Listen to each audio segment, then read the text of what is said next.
real League of Legends. Not the future of League of Legends, as Earth Mode present League of promises Legends. to be. But really, it's a smart ban with how strong he's been on that champion. So if you haven't seen the video, please look it up. Please go and watch it. It's good. Basically, what Bjergsen Earth said on YouTube, and you'll pretty much find it. Probably. Probably. Yeah. That's our guess here.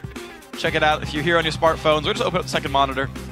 Watch it when you get the chance, maybe after this game. I feel like Smile versus Solitude right there. Just the two opposites of 80 carries there. YellowPete almost never smiles, whereas Turtle almost never has a non-expressive face. And then the supports are actually reversed. Xpecial is serious mode almost all the time. Yeah, but Krepo smiles. And Krepo just makes amazing jokes like I do. Krepo probably has the best sense of humor in all of League of Legends, second to me. Okay. I'll just let you have that one. Shox gets third. Anyone who makes puns is an okay person in my book. Well, the bans come through. The Renekton removed away from Dyrus LeBlanc, making it 2 mid lane bans aimed at Pobelter. And it's going to be the Kha'Zix. Well, you said EG needs to adapt and evolve. There you go. Nice one. Thanks. Yeah. This Kha'Zix can evolve. I wonder, though, if this... No, TSM had hovered over Lee Sin. They were just messing with this. They're still hovering over Lee Sin. They locked in Lee Sin. Okay. Now I'm surprised. Yeah. Neither Dyrus nor TheOddOne really a big Lee Sin player. No. They're bringing it out in the first game of SuperWeek. First off, the champions that Dyrus plays are generally not mechanically complex champions. Yeah. Even though Dyrus has amazing lane control and game knowledge, he's never won for the really mechanically complex champions. Whereas TheOddOne had never played Lee Sin really throughout his competitive career. But I would say, because of his recent infatuation with the Lee, all the way back to 2013 season, his mechanics have improved substantially. And I guess this is a test to see whether they've reached the Lee Sin level to break it out in pro play. He is not the type of player you would expect to play Lee Sin. Yeah. But he has been working on mechanics for quite a long time now. Well, it's going to be a bit of an odd pick for him, but I think he's the one to do it. Needley's going to come through for locked in by Snoopeh, though we'll see if it's a Pobelter or an InnoX champion. Most likely InnoX, though, we'll see. And I got to say, to kind of piggyback your Lee Sin point, it is a steal. They counted on picking that in their first rotation to not let InnoX play a champ he's been individually successful with. There's always the outside chance we see the return of mid-lane Lee Sin. That's true. Fairly unlikely. But that would be a Bjergsen-type champion. That would be a Bjergsen-type champion. Flashy, mechanical, awesome. Yeah. Still a lot of discussion here. It's always interesting playing against DG with their unconventional top lane champion pools. Are they, because they could still theoretically break out the Nidalee Gragas composition that they've had so much success with. So TSM has to be careful not to get surprised by that one. They got to make sure to bring enough hard initiation right now. Thresh and Lee Sin is a nice start. Ooh. Okay. Okay, so Lucian comes through for WildTurtle. Pantheon gets grabbed. So, I mean, at this point, we're either seeing Dyrus play Lee Sin or Bjergsen play Lee Sin. Mid-Pantheon. Mid-Pantheon, that's going to be it. So we actually did see Mid-Pantheon at the end of the summer split for NA LCS. Dignitas, I believe, picked it up against, I want to say, CLG. And actually did quite well with it. Scara played that. We'll see if that actually rings true here. Evil Geniuses to make their last few choices. Krepo hovering right now on the Morgana. Not an unlikely choice for himself. Does get locked in. Now YellowPete has to pick for his last teammate here. Wait a while. To be fair, Dyrus has 7 ranked games on Lee Sin this season on his main account, and recently has played it in his top 10. It was a victory. All right. Yeah. One in solo queue. Confidence is here. And he also does play on other accounts. He could be practicing a lot incognito, and we just wouldn't know about it. True. It's going to be the last few seconds now for Evil Geniuses to grab Pobelter's champion. That's going to be Ahri here, blind picked for the mid lane. So Kha'Zix jungle, Nidalee top, Ahri mid, and the Morgana Caitlyn bottom lane here. EG have their combo. What is TSM doing here? Mid-Raka? I mean, it would be mid-Raka, but it's just, it's so against the norm of what TSM normally plays. Soraka is a very straightforward champion, which would actually lend more towards Dyrus playing it in the top lane, and then you would actually see the mid lane Lee Sin. I don't want to believe it. I think it'd be hilarious. All right. All right. Makes more sense. Syndra comes through. Bjergsen gonna go for the Syndra pickup here in the mid lane, facing off against Ahri. That'll be an explosive matchup. Hard CC on both those guys. Tons of burst on both of them as well. That's going to be all kinds of interesting. Geez, this TSM composition is not something you would expect to see just based on their solo laners. Mainly just the Lee Sin. Bjergsen got a pentakill with Syndra in the European LCS last year. Very proficient champion on him. It adds more to their initiation. The stun from her Scatter the Weak and Orb combo is very long range. And could potentially break through the Black Shield if it's not ranked up on Krepo, the damage-wise. Yeah. Very important for that. So I like this TSM composition from an initiation standpoint. I just don't know if they're going to be comfortable on the champions. Well, we'll see. I mean, you got to figure solo queue can only paint part of the story. You play it enough to know the champ, and then the rest of your practice comes out in scrims. Yeah. You can't always say solo queue is the way to learn the champion. It's true, and it's crazy with Dyrus too, because as great as he is, he takes a very long time to refine his champion pools. He's the type of guy who intentionally keeps his champion pool small so he can remain practiced on everything. Yeah, and it works out for him. We'll see if he does it this time with Lee Sin. Now the game's about to get underway. Let's see who you guys are predicting to win. With 89% of the vote, TSM leads Evil Geniuses here in the online vote. Yeah, and one other thing to add to this Dyrus Lee Sin conundrum is there was a best Lee Sin NA tournament a while back. Dyrus actually took 3rd in that. See? Yeah, Xpecial and Zion Spartan, I believe, were 1 and 2. Yeah, I'm thinking of thinking of Best Riven where Mega Zero You're won thinking that. of Best Yeah, Riven. I forgot Best Lee Sin. 3rd place. Yeah. By Dyrus, so maybe he is. Well, I mean, Xpecial should have been the guy. Incognito. He's just never had to break it out because he's so reliable with everything else. Yeah, you never saw it coming. Yeah. Dyrus is Lee Sin. He's here to stay. We'll see if they can make it happen here. He is going to be another player bringing out top. I mean, this champion kind of showed up. We've been seeing so much of the it. last couple of weeks. It's a big pick in NA right now. Well, Lee Sin versus Nidalee in the top lane. This will be a fun one to watch. Of course, InnoX, if he's going to know a champion to face against, he just played a bunch of Lee Sin. He's got to know how to play against it. Doran's Ring opener, so less auto attack focused for InnoX up there. Doran's Blade for Dyrus, not afraid of the poke whatsoever. Welcome to Summoner's Rift. Pretty much mirrored openings. Yeah, Dark Binding is a huge threat early on in the game from Morgana, but Xpecial can match that with a death sentence. Fog of War manipulation, incredibly important right now. TSM playing a bit more defensive with Xpecial, actually hoping to maybe bait someone into a brush if EG sees him out. But EG has more people here. Very interesting. Hook versus Charm. And we're going to go for something here. Piercing Light or Delune for Lucian. If he gets caught, he's got nowhere to go but Flash. Yeah, should not have skilled up his Q right now, but WildTurtle likes to live dangerously. He does. He's wild. Coming out of his shell a bit in this one. Xpecial waiting around. He's actually out of vision of the river brush there. He's just dancing back and forth, watching for invades, but not getting spotted if the other team waits. Wow, it actually looks like TSM might be going for delayed invade right through where the EG ward is. EG could potentially mind game TSM brilliantly here. Depending on really somewhat random timing here. If EG would invade before OddOne would check, versus if TSM walks past the ward before EG moves, because otherwise they could collapse on them once they make it to the blue buff and here pick comes up the move. Kills. Tormented Soil comes down. They Krepo gets spotted. Yeah. Okay. Immediately. That's just unfortunate timing. So and they know TSM's flank. Now they're getting collapsed on, but they see the flank coming. This could be a brawl at level 1. Well, Javelin's on a Dyrus. The team winning around Krepo wards the flank. They're going to pull it out towards the back. They see Xpecial and WildTurtle. Here comes the battle. Flash. 3-man play. Here goes Piercing Light. The engage comes in. The Q lands Dyrus. Nowhere to go. Has to flash away the damage coming through. There's some more Dark Spheres coming down. Javelin. YellowPete with the barrier is alive. Goes down. First blood. There's the flash in. OddOne grabs a second. 2 kills TSM. Right away, TSM comes out on top level 1, which is remarkable because they didn't even start with the regular ward, but they still outplayed them. Not going for the hook, instead going for the flay. Starts this off right for TSM. All the orbs coming in just to get them low.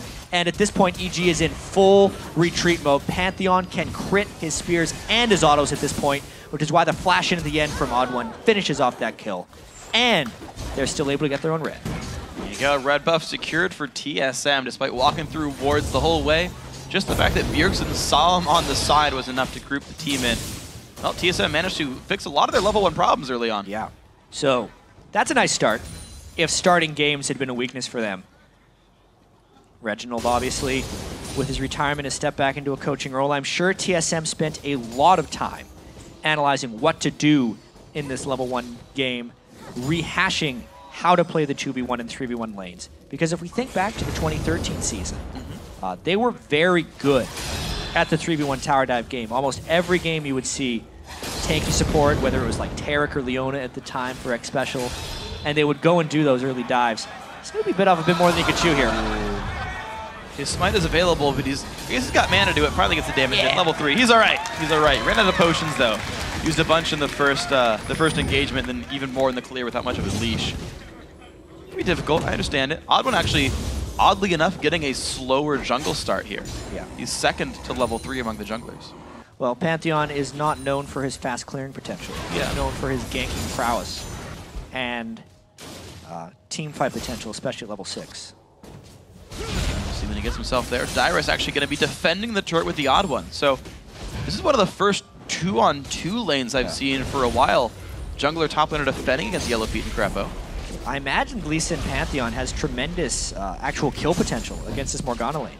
It's, yes, Black Shield can block some of the CC, but it's not going to block any of the damage. But Dyrus or TheOddOne throw down. Yeah, okay, so InnoX stuck in this one. You got Snoopeh actually showing up late to the party.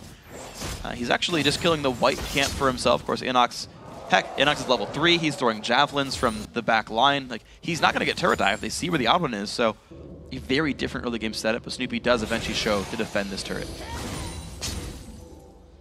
Yeah, let's track here. This is going to really open up the mid lane as well as these teams try and shove down.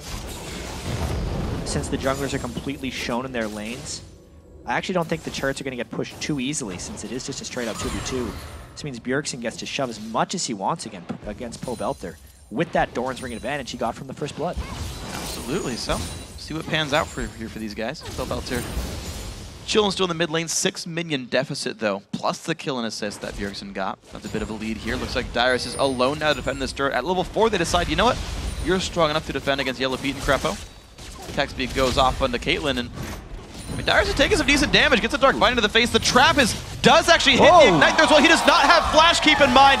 The shield comes out. Dyrus lives. Wow. Ooh. He has 2 ranks in his W here for defensive capabilities, and it ends up saving his life on Lee Sin. Oh man, that EG's gonna want that one back. And he teleports back. It doesn't even wait till he heals to full. He's close enough. Yeah, he's Lee Sin. He's got health potions. It's gonna be fine. Level 4 on everyone here in the bottom lane. Right here, TheOddOne still on defensive duties. Wards over the brush. As you back off, Dyrus gonna get some free farm here. 23 to 14 minions among these separated top laners here. Dyrus having the better start of this one. Double Doran's Blade for himself versus the double Doran's Ring of InnoX. There's a lot of doubles in this game. Yeah. Look at all the double Dorans, double Longsword, double Doran. Double buffs have fallen off at least. Yeah. So there you go. That going for him. Yep. Krepo. Oh, Javelin. Spear toss. He's okay. Level 5 though for Dyrus and the TheOddOne now though. They do have the lead here. EG force play defensively. Flash up in about 30 seconds for Dyrus. The same for the TheOddOne. What a weird laning phase we've seen here. Just straight up 2v2s in the top and the bottom lane. And this is the kind of turrets alive. Yeah, it's the kind of situation where your instincts in the game pay off more than normal. You don't practice this type of situation that much. Exactly, especially TSM. Yeah. Since they were so focused on the laning phase early. This last week, though, they must have done more preparation here. Because really, even though it's this weird laning phase, TSM's coming out on top in every single one of them. Yeah, they're doing a great job. Every single one down the line. Snoopeh again trying to defend this one with InnoX. So this turret going to be losing health fairly rapidly. Krepo. He doesn't want to get baited. Krepo could always flash back and then hit him with the binding before he escapes, but he is playing a very risky game. They're taking a bit of damage, but just sustaining. He's now got 3 points in Safeguard. Iron Will lands another Q. He's keeping his eyes on Krepo. Yep. Even though he can't see. Yeah, it's fine. Sonar working out well for him. Pobelter hits level 6. Pops the ulti. You'd already used one of them. Yeah. So Bjergsen really bullying Pobelter, and there's no jungle help coming for him because Snoopeh's been trapped up in that top lane with WildTurtle and Xpecial. They draw first turret. Great start by TSM across the board. Yeah, down goes top lane turret 8 minutes in, and just the standard, well, non-standard 2v2, I should say. Dyrus hits level 6. YellowPete is now without his support as Krepo goes back to buy. Gonna grab an early sight stone here on Morgana, likely the similar situation here for Xpecial. As he recalls back, and Dyrus a further and further lead here, 49 to 27 minions between the two top laners. Yeah, I mean, the level 1 engagement was very important for TSM.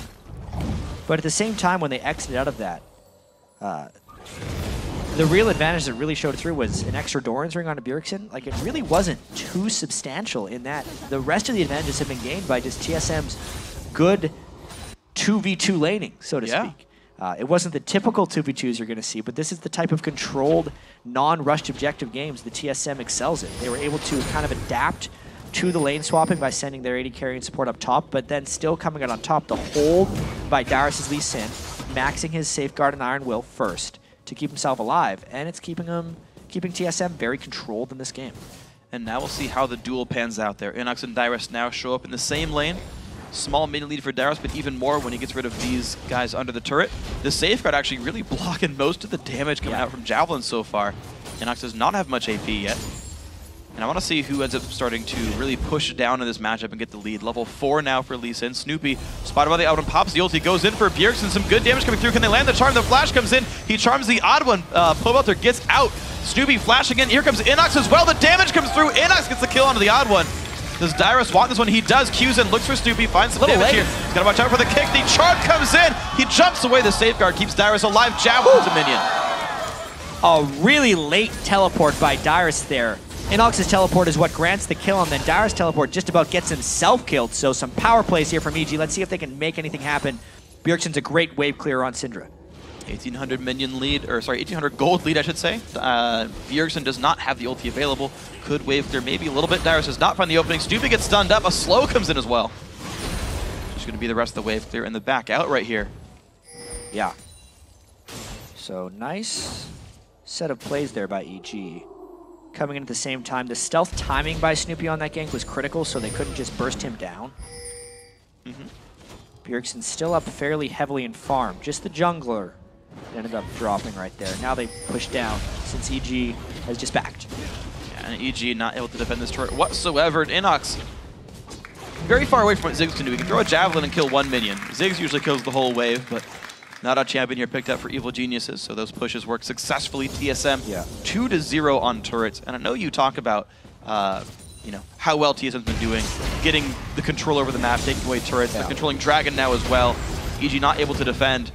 EG hasn't gotten more than 2 turrets a game against TSM. They average out to very, very few objectives. And I also need to point out how even though EG picked the Caitlyn and had Caitlyn Morgana in the 2v1 lane, they were never able to get that bottom lane turret early on. So until maybe now, because they just got the Dragon and back, that bottom lane turret is finally going to fall.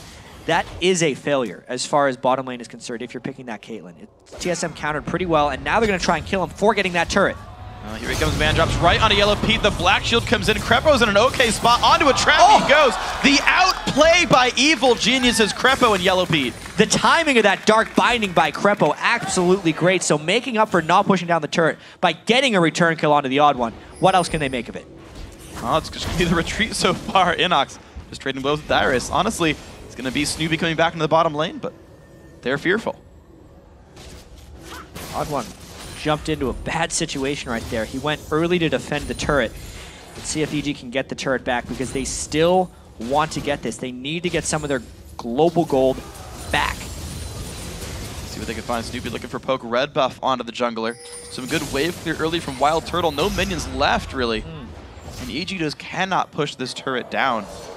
I gotta say, much emphasis on this turret as well. Yeah, but a 12-minute Bloodthirster for WildTurtle is going to give him such a power spike over YellowPete. Yeah. That really, you just can't fight that Lucian, especially when you have to worry about the threat of a hook. Yeah, and I mean, Pete's sitting on 1,600 gold right now, but he doesn't want it back until this is over, until his turret's down. He needs 50 more anyway. Here comes the push. The turret almost down. Black Shield comes in, keeps him safe. Lantern comes down. YellowPete with a good slow binding. Does not hit. They're still looking for this one. TSM ready to play aggressive. Pobelter gets stunned up. There comes the ulti as well. Huge damage comes through. The charm misses. Down goes Pobelter. Good trap there by Bjergsen. Absolutely. He knew when he was going to want to roam down. And also, Pobelter was already playing without his turret, which made it much harder for him to control vision around that area. Nice catch by Bjergsen Syndra. He might get out of control. He absolutely might right here. Wave clear coming in for EG, but this turret still down to half health.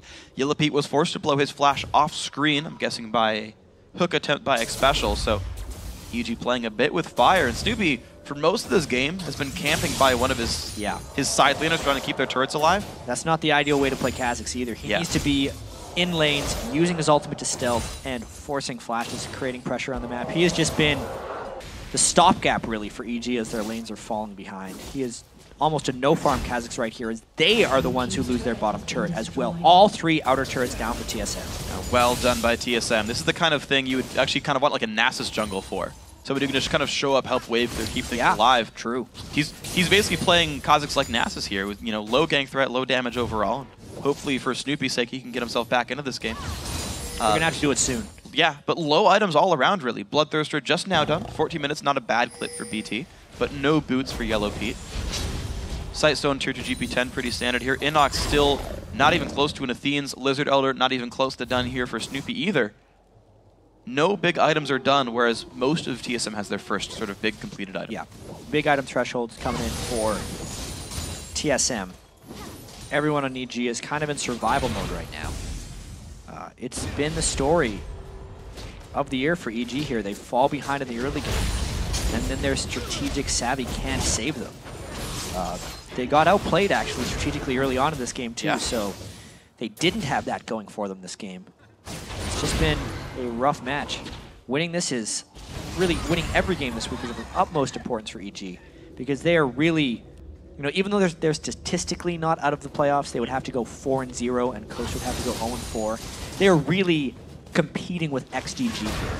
Yeah. The 8th place seed is most likely going to face LMQ, who is widely regarded as the best challenger team in North America, and they just don't want to do that. So every single game EG plays here, they probably just need a couple of victories if they want to be able to pass each other.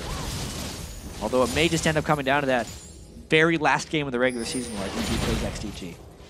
And we'll see if these guys can do with this one. Binding, fishing for a bit of damage. They're not quite going to find that. Evil Genius is looking for their next opening here. Only level 8 on Snoopeh, 15, almost 16 minutes into the game. Yeah. Mid laner's 11 here for Bjergsen. Interestingly enough, Dyrus actually holds a level deficit under InnoX, 10 on Italy, 9 on Lee Sin. I gotta say, that is one lane that's actually starting to go more and more in EG's favor. Minion lead used to be gigantic in Dyrus' favor. Yeah. InnoX is doing well in the 1v1. InnoX has proven time and again that he's very good at the squishy top laners. The level advantage has evened out here, but EG is trying to take advantage of the one thing that is at least even for them in this game. If Snoopeh and InnoX can pull off a successful gank on a Dyrus here, they might be able to swing some momentum in the top lane. Dyrus has his Tiamat done. He's got plenty of points in the safeguard shield, but he's going to wave clear. Snoopeh lying in wait. One of the nice things about Lee Sin, too, with the Tiamat, because he has the Lifesteal and Spell Vamp on his Iron Will, he can actually heal up doing the double columns, which relieves a lot of pressure for him. He's seeing 29 health per attack. Yeah. Even more when safeguard's on. Yep. Well, here we go. This could be the attempted turret push. Snoopeh waiting around the entire time for this one. Dyrus, he'll go in for the wave clear. This is going to extend him. I don't think they have the burst to realistically take him down. They're going to try something, though. Where's the Kha'Zix? Forces the Q coming in. There we go. The damage in from Snoopeh. Dyrus does have flash, does have kick. Finds it onto Snoopeh. The flash away. InnoX flashing forward. The safeguard shield is on. InnoX, one turret hit from dead. Finds the javelin. Snoopeh flash Q takes him down. EG working for that kill. Yeah. See if they can get the turret. It was a really intelligent bait, though, by EG there, because they would not have been able to get that unless Dyrus was tricked into thinking he could get a kill. They kept him interested. They get the kill and the turret, but TSM pushing the other side of the map. Looks like there's not much wave clear right now for Evil Geniuses. The puddle, the Dark Binding, maybe doing something for this one. The Binding only going to hit a minion right here. The hook nearly hits YellowPete there. Kind of scratched his nose with that one. Yeah, Dragon is up as well. Oh. Nobody saw. The camera was elsewhere. Yep. Don't worry, Well. More like WildTurtle. Play like that. Taking away the double golem. Swirly green awesomeness. The hook landing comes in. TheOddOne going to help take the Dragon down. TSM still playing the objectives quite nicely, even in kills. I got to say, 3 and 3 in champion kills, but you're seeing a massive goal lead for TSM. They're playing the map better. They're farming minions better. Playing League of Legends better. YellowPete not in the best spot. Culling is going to dodge part of it here. He'll be okay. Well, at least he pushed him out of lane the instant he got back, so WildTurtle can continue to try and pull ahead of YellowPete. And that whole series of events That just happened. Even though Dyrus did die in the top lane, TSM got more out of the overall exchange. They got the turret and the dragon, and that makes up for Dyrus's death. We'll see if EG can capitalize on the fact that InnoX is doing well for himself. The rest of the lane's unfortunately a little bit behind. Phantom Dance are going to be coming soon-ish for YellowPete. He started on that build. Looks like Last Whisper going to be the pickup for WildTurtle in the near future. Ravenous Hydra done for Dyrus. Still pretty squishy overall. His skill order, by the way, I know we said he was maxing W first. Imagine he would have went for E second. Yep. 5 points W, 3 points E. Tempest / Cripple. Yes.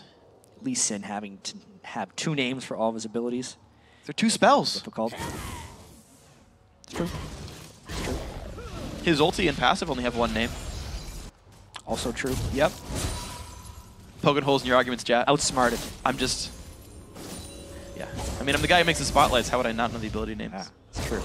Yeah. Quick, tell me Poppy's passive. Nope. I would have been really impressed if you had that one. Really annoying. Yeah. I think everyone can agree with that one. I feel like I used to know it. I'm sure. I think all of us have known it at one point. She's the Iron Ambassador. Yeah. Oh, actually, you know what? I do know it. Valiant Fighter. Nice. Yep. I have no way of knowing if someone told you that or not. The world will never know. Yeah. Krepo, Snoopeh, chillin' in their own jungle. Binding. Ooh, almost hits Bjergsen in the back of the head. He's going to be okay with this one. Pobelter, level 12. Still no death by our grasp 20 minutes in. Bjergsen's got 2 completed items already. Yeah. And he went for Void Staff, too. Syndra has pretty darn high base damage at this point in the game. And because he went for Void Staff and Sorcerer's Shoes at this point in the game, just the way Magic Penetration stacks, doing the percentage penetration first and then the flat penetration, he can blow up pretty much anyone. If he catches Pobelter again, he won't even have to land spells afterwards. He'll just get him with the 1 combo. Yeah. Something to be afraid of here, Pobelter. Can he play around the stun? Can he dodge the skill shots?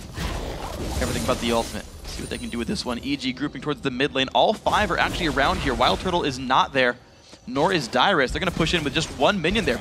Not exactly backdooring it, but their champions are taking the damage there. They take it down. A little bit of gold back to EG's pockets. Yeah, so they're able to get 1 turret back, as you say, pretty important. Double null magic onto Snoopeh, just trying to make up for being far behind in this game. Really going to have to rely on the catch potential of his solo laners. But InnoX is pretty distracted by Dyrus. He can't keep up with the shove of this Ravenous Hydra Lee Sin. And because of the Spectre's Cowl with the Ravenous Hydra, there's no way InnoX pushes Dyrus out of the lane. Good outplay by Dyrus. Yep. Saw another one coming in. I'm glad InnoX didn't let Cougar Form jump the wall and try to take it, because that would just be ridiculously aggressive. It's one thing I've noticed. I'm like, why aren't I as good as LCS players? And it's like, they don't try really hard to do really dumb things. They won't jump over the wall to kill a white, because it's just not worth it. Yeah. But it's so tempting. I know. I would have done it and died to Dyrus. Yeah. I am worse than InnoX at this game. Well, Zhonya's Hourglass, the next pickup for InnoX here. Says, you know, OddOne and Dyrus are going to threaten me a little bit. Binding will... A lot of these get dodged. Krepo's just barely missing these bindings. Well, the longer Morgana has made it in competitive play, the more trained these guys get at dodging Dark Binding.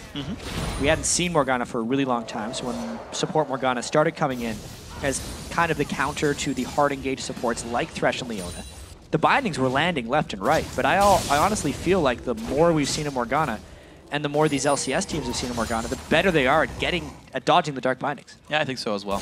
You just get used to the ranges, you get used to the widths, and you're like, right, this'll get away from it. Yep. I can't hug the wall in this case. Okay, and then yeah, you kind of figure it works. Pobelter helping to bring Ahri back as well. Someone we see a lot last season, not as much here. Flash binding, flash by Bjergsen. Yeah, that was one where he was trapped up against the wall. Yep. It's a nice tip for people with skill shots. Whenever you're throwing bindings or blitz hooks, always try and trap people against walls where they can't juke in one direction, you force them in the other. The only way for Bjergsen to dodge that was with the flash. Yep. So both players making the correct decision there. And it ends up being a trade with no kills coming through, but both of them having to play a bit more cautiously without their summoner spells up. 223 minions to WildTurtle. Getting actually pickaxe into Phage, so starting on his way towards the Trinity Force now instead. Getting a kind of mix of stats right there. Not the most efficient, but it does give him a lot of attack damage. Yeah. And just the ward sweeping. TSM, you can see very aggressively trying to put wards down in the enemy territory. They're really just saying, you know, we'll take the advantage when they're there. If we see a turret, we'll take it. If we see a dragon, we'll take it. And they're just playing for ward control. And when a battle falls in their lap, they can take it. It's actually really interesting. WildTurtles went for a sweeper, but Dyrus hasn't, even though he has a Sightstone. Just because he probably wants an extra ward to jump to in that last situation where he can't get away and he's already burned all his Sightstone wards. Maybe. Maybe, Yeah. or he just forgot. One of the two. I mean, it's definitely one of the two. Yeah, it's nice to think about it in a positive suit. See if he does want that extra 5th ward in his inventory. See if he makes much use out of it right now. Dyrus happy to keep pushing it up.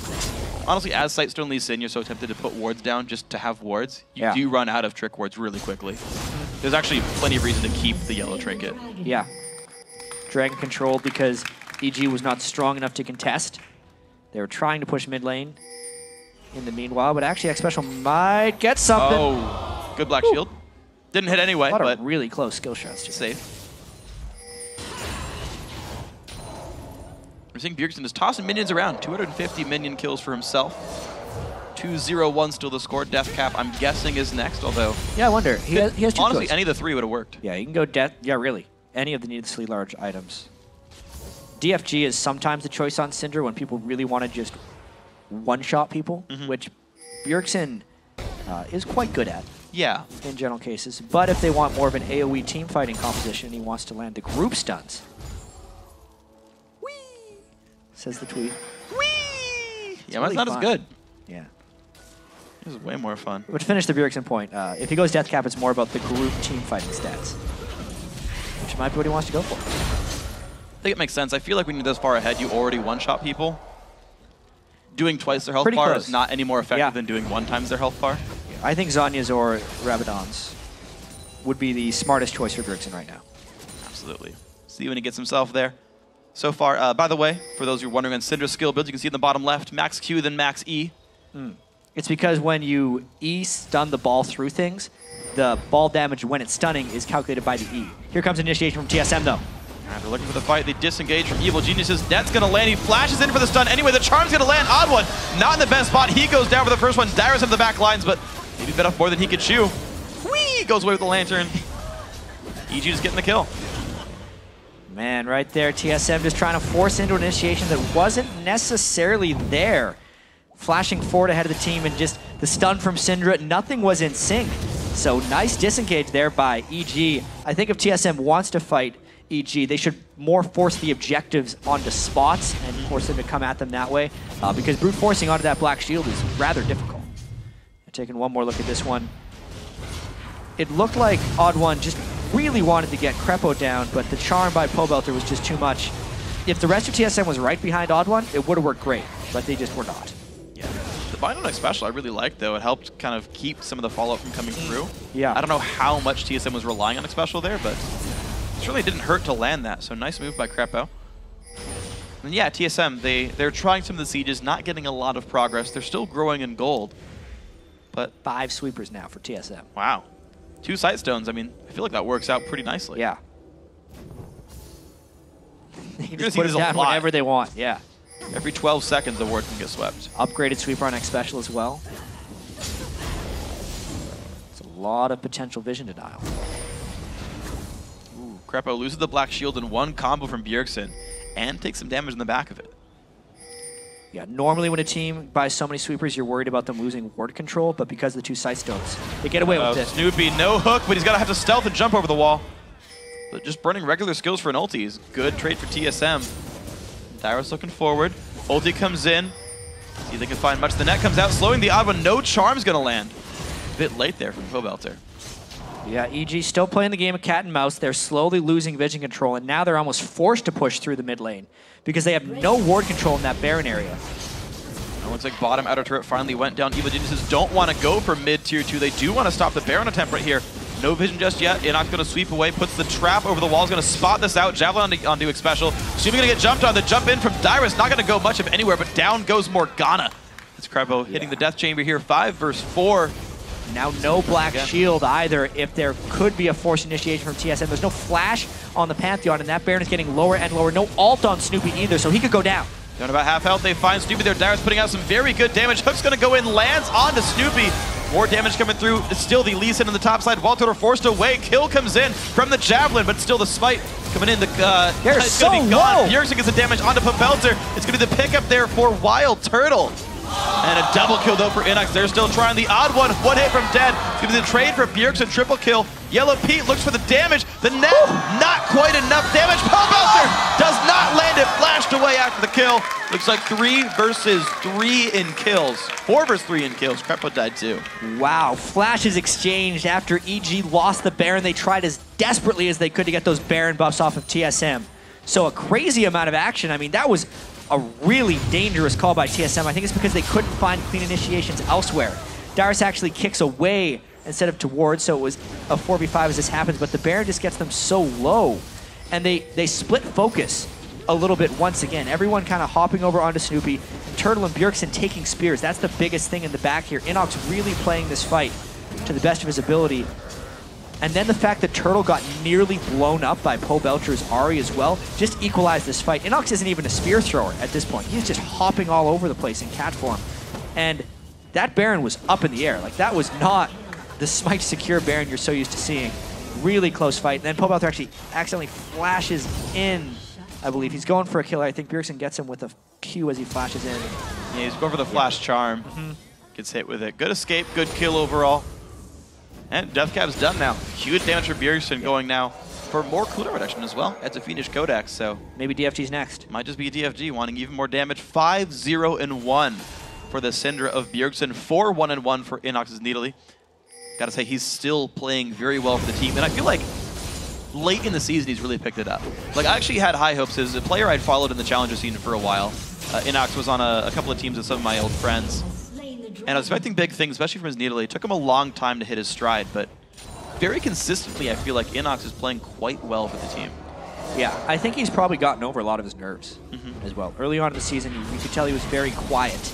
And even though the time that the EG players spent away because of visa issues and they didn't win any games and it was very bad for the team overall, I think it was probably good for InnoX in the long run. He had that time away with no one really telling him what to do, could develop his own strategy, and now he's playing quite well on his own. Yeah. 4-1-1 on him right here. Dyrus making his way back to the top lane with TSM holding a Baron buff. How aggressively will they play this one? Of course, only 2 are even holding the buff, but hey, they got it for some time. It looks like we're still back to the methodical gameplay here. 9,000 gold puts TSM ahead. What will they do to cement this? Only 4 turrets down, meaning there's 2 tier 2 turrets available for them. But respecting the poke composition, they're taking their time with this one. Yeah, the gold lead is continually growing for TSM. Dyrus isn't necessarily doing much split pushing. He's been equalized a lot by InnoX. He'll need to come up with a nice initiation to really make that pick worth it in the long run. Baron is no longer an objective, so TSM might have some issues with this next initiation. They lost Baron on 3 people because they died right as they took it, and now it might end up being a bit of a lull as they try and seed this and hope Xpecial finds a hook.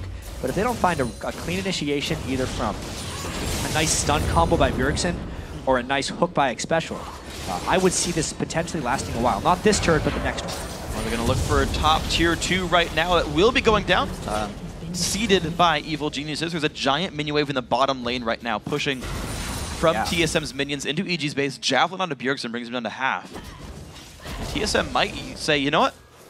Yeah, they're going for all the others. For it. They're going for all the other turrets. They're playing this one as methodically as possible, since they don't necessarily have the strongest dive potential.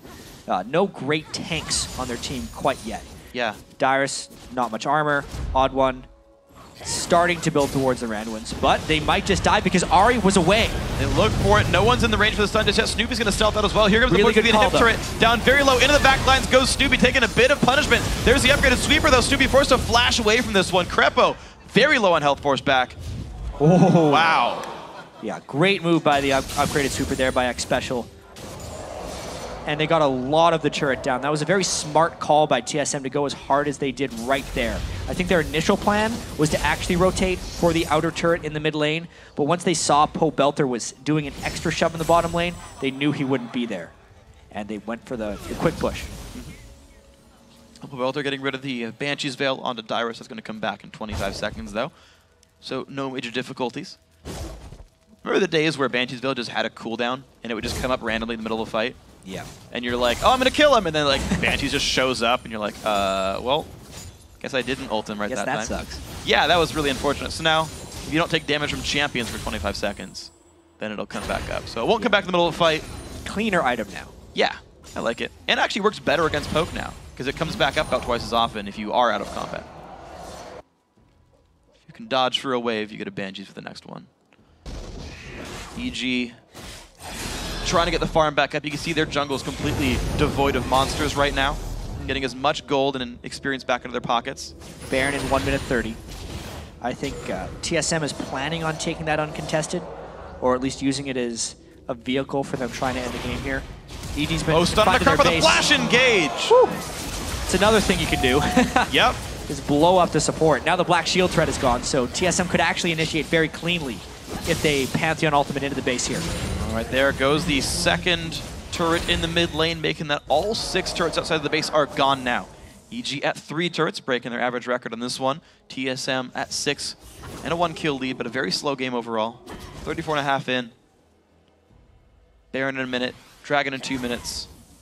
The fear here would be Pantheon ulting onto an Ari Charm if Pobelter timed it perfectly. If they go that aggressive, they only have 5 seconds left on Pobelter, but there's a stun. Here's the ult. Stun on a Snoopeh, the hook lands at max range. Out he goes. Dyrus shows up. Doesn't find too much, but it does get control over the area. DFG goes off onto Xpecial's Thresh. Not the best target though. InnoX gets hooked in, kicked in the team, pops the Zonius. Pobelter into the back line. He finds Bjergsen, but trades his life for it. And out goes InnoX as well. More kills picked up. These Zonius from Krepo will find a couple of stuns. Can he get away from this one? Just barely, maybe. But the culling comes out and brings him down. YellowPete now caught as well. Double kill for WildTurtle. Only Snoopeh's alive. And with some minions coming up the mid lane, this could actually be the game for TSM. Only 12 kills to 8, but this could be it. See what they find. OddOne does have the buff right there, blocking some of the turret damage. The shield there as well. In comes the minions. Turret number 1 goes down. Next is turret number 2 going to fall as well. 20 seconds until any revives. And TSM, in 35.5 minutes, pick up another kill. Maybe diving into the fountain. Dyrus trades his life for it, but worth it. They're going to take down the Nexus. GG, TSM. Keeping up with the race. So overall in that game, TSM's start was far superior. Much improved from last week. Yeah. But they didn't necessarily close the game super definitively. It was a 7-1 performance by Bjergsen, but the rest of it seemed a little slow. You can tell they're not that thrilled about this victory against TSM. A lot of work left to do for the team. Yeah, Bjergsen, though, he's happy with at least his individual performance. He and WildTurtle went a combined 9-1 and 8 that game. Yeah. Those two putting up big numbers in the fights. Bjergsen, 7 kills. It's about the number of kills per game he needs to take that first place title. He does overtake Sneaky with that number, that little race going on. Of course, Bjergsen has played fewer games. Yeah. Both his team has played 1 fewer game, and Bjergsen himself, if you add that together, is 7 fewer games. But Sneaky's actually played in. TSM ovation as they walk back across the stage, as usual. Yeah, smiles and waves though, of course. A well-deserved victory. They played it right. Very few mistakes, I think, by TSM. Couple of forced engages that went awry, but as a team played it well, especially the early game.